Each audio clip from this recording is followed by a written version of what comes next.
Madam CM ಸಿದ್ದರಾಮಯ್ಯನವರು ಕರ್ನಾಟಕ ರಾಜ್ಯದ ಮುಖ್ಯಮಂತ್ರಿ ನಿನ್ನೆ ತನಕ ಬಜೆಟ್ ಮಂಡನೆ ಮಾಡಿದ್ರು. ಓಕೆ. ಮಕ್ಕಳಿಗೆ ವಿಶೇಷವಾಗಿ ಮಕ್ಕಳಿಗೊಂದು ಆಯಮ ತಂದಿದ್ದಾರೆ, ಸೋಷಿಯಲ್ ಮೀಡಿಯಾ ಬ್ಯಾನ್ ಮಾಡಬೇಕು ಮೊಬೈಲಲ್ಲಿ ಅನ್ನೋದು. 16 ವರ್ಷದ ವಯಸ್ಸಿನ ಒಳಗಡೆ ಇದ್ರ ಮಟ್ಟಿಗೆ ನೀವೇನು ಹೇಳ್ತೀರಾ? ಒಬ್ಬ ಪೇರೆಂಟ್ಸ್ ತುಂಬ ಒಳ್ಳೆ ವಿಷಯ ಆ್ಯಕ್ಚುಲಿ ಇದು. ಇವಾಗ ಟೀನೇಜ್ ಮಕ್ಕಳು ತುಂಬ ಇದರಿಂದ ಕ್ರೈಮ್ ರೇಟು ಕಡಿಮೆ ಆಗುತ್ತೆ. ಸೊ ಫೋನಿಂದ ತುಂಬ ನೆಗೆಟಿವ್ ಪಾಯಿಂಟ್ಸೇ ಜಾಸ್ತಿ ಇರೋದು.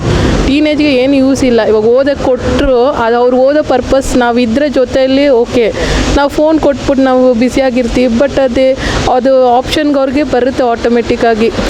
ನೆಗೆಟಿವ್ ಥಿಂಗ್ಸು, ಫೋನ್ ವಿಡಿಯೋ ಎಲ್ಲ ನೋಡ್ತಿದ್ದಾರೆ. ನ್ಯೂಸಲ್ಲಿ ಕ್ರೈಮ್ ಇದರಲ್ಲಿ ಅದೇ ಹೇಳೋದು. ಟೀನೇಜ್ ಹುಡುಗರದ್ದೇ ರೇಟಿಂಗೇ ಜಾಸ್ತಿ ಇರೋದು. ಸೊ ಫೋನಿಂದ ಅವ್ರಿಗೆ ತುಂಬ ಎಫೆಕ್ಟ್ ಆಗ್ತಿದೆ. ಸೊ ಅವ್ರು ಮಾಡಿರೋದು ತುಂಬ ಒಳ್ಳೆಯ ವಿಷಯ. ಸೋಷಿಯಲ್ ಮೀಡಿಯಾ ಅಂತ ಬಂದರೆ ವಾಟ್ಸಪ್, ಫೇಸ್ಬುಕ್ ಹೌದು, ಕೆಲವು ಆನ್ಲೈನ್ ಗೇಮಿಂಗ್ ಎಲ್ಲ ಇರುತ್ತೆ. ಹೌದೌದು. ಈ ಥರ ಬ್ಯಾನ್ ಮಾಡೋದ್ರಿಂದ ಇದೇನೆಲ್ಲ ಪ್ರಿಕಾಷನ್ ತಗೋಬೇಕು ಮಕ್ಕಳಿಗೆ? ಎಷ್ಟೋ ಮಕ್ಕಳಿಗೆ ಅಡಿಕ್ಟ್ ಆಗಿಬಿಟ್ಟಿರ್ತಾರೆ. ಅದೇ ಆನ್ಲೈನ್ ಇವಾಗ ಆಧಾರ್ ಕಾರ್ಡಲ್ಲಿ ನಮಗೆ ಏಜ್ ಇದಿದೆ. ಸೊ ಇವಾಗ ಒಂದು ಮೇಲ್ ID ಓಪನ್ ಮಾಡಬೇಕಂದ್ರೆ ನಮ್ಗೆ ಕಾಂಟ್ಯಾಕ್ಟ್ ನಂಬರ್ ಕೊಡಬೇಕು.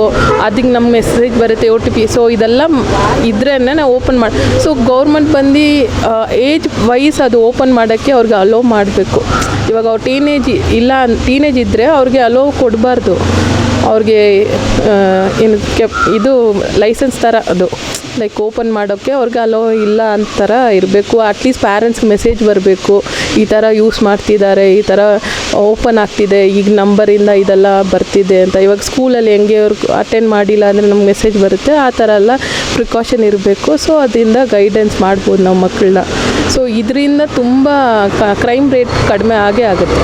ವಿಶೇಷವಾಗಿ ಇದೊಂದು ಬಜೆಟಲ್ಲಿ ಮುಖಾಂತರ ಕೂಡ ಎಲ್ಲೋ ಒಂದು ಮಕ್ಕಳಿಗೆ ಈ ಆಯಾಮಗಳ ಊರಿಸಿದ ಸಿದ್ದರಾಮಯ್ಯ ಸರಿ ಅನಿಸುತ್ತೆ ನಿಮ್ಮ ಪೇರೆಂಟ್ಸ್ಗಳ ಬಾಯಲ್ಲಿ. ಹೌದು, ಇದು ತುಂಬ ಒಳ್ಳೆಯದು. ಅದೇ ಥರ ಎಜುಕೇಷನ್ ವೈಸು ಸ್ವಲ್ಪ ಸಪೋರ್ಟ್ ಮಾಡಬೇಕು ಗೌರ್ಮೆಂಟ್ ಕಡೆಯಿಂದ ಮಕ್ಕಳಿಗೆ. ಇವಾಗ ಓದೋ ಮಕ್ಕಳಿಗೆ ಎಲ್ಲ ಸ್ವಲ್ಪ ಅವರು ಮಾರ್ಕ್ಸ್ ಕಾರ್ಡ್ ಇಟ್ಕೊಂಡು ಅವ್ರಿಗೆ ಸ್ವಲ್ಪ ಫೀಸು ಆ ಥರ ಬೇಸಿಕ್